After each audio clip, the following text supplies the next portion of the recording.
How many wins are they going to get this year? What do you got, Chris?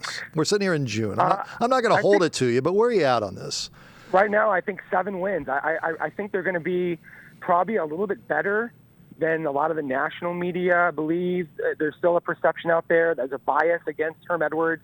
What you're going to see, Brad, is ASU's defense is going to be good this year, and then it's going to be really good, maybe great, in 2020. Okay, they have a senior-laden offensive line that's going to make it easier on the quarterback who I believe becomes the starter, if not at the outset early in the season, which is Jaden Daniels. I want people in your audience to really start thinking about Jaden Daniels as a possible transformational type quarterback at ASU. His first 15 practices, the best first 15 practices that any freshman quarterback has had at ASU in the last 20 years, maybe going back generations. Okay, that's the level of prospect that we're talking about. So there's going to be some hiccups with that early on, okay, because you're going to have a freshman out there. But you have Eno Benjamin. Teams are going to load the box. You're going to have senior offensive linemen. You're going to have to start throwing the ball to Eno. You're going to have success with Brandon Ayuk. Brandon Ayuk could probably be a breakout player this year, maybe 70 catches, 60-some-odd catches, replacing N'Keal Harry. Their offense will do probably enough to get them to a bowl. I think 7-ish wins.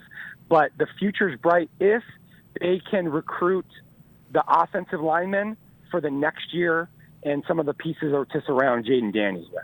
Okay, about, 15, 16 months ago, Herm was brought in, and the amount of hate, I'll just use the word hate, of the hire, most of it's gone away, but I still get if Todd Graham were still here, and I don't get that. I mean, do you still get some of that over on your platform? I'll be out at speaking things, and they should have never let go of Todd. I don't get how people can still be caught up in that.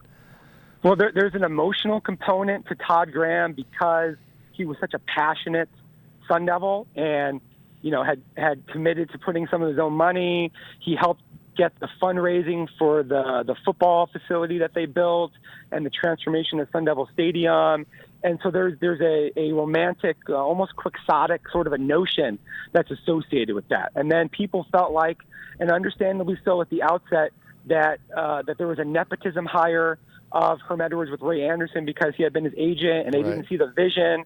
And I think that Ray bungled the rollout, quite frankly, when he talked at the press conference about, we should be competing in the top 3 in the Pac-12 and getting all these 4- and 5-star guys and top 15 recruiting classes every year.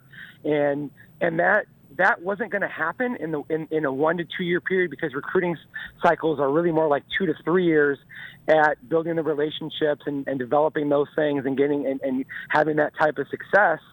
So I think he sort of set it up to where people had unrealistic expectations, but also, to be fair to Ray, he has a challenge because he's trying to get fans to stay motivated and interested and in the stadium and their seats and supporting the program financially, which is part of his job.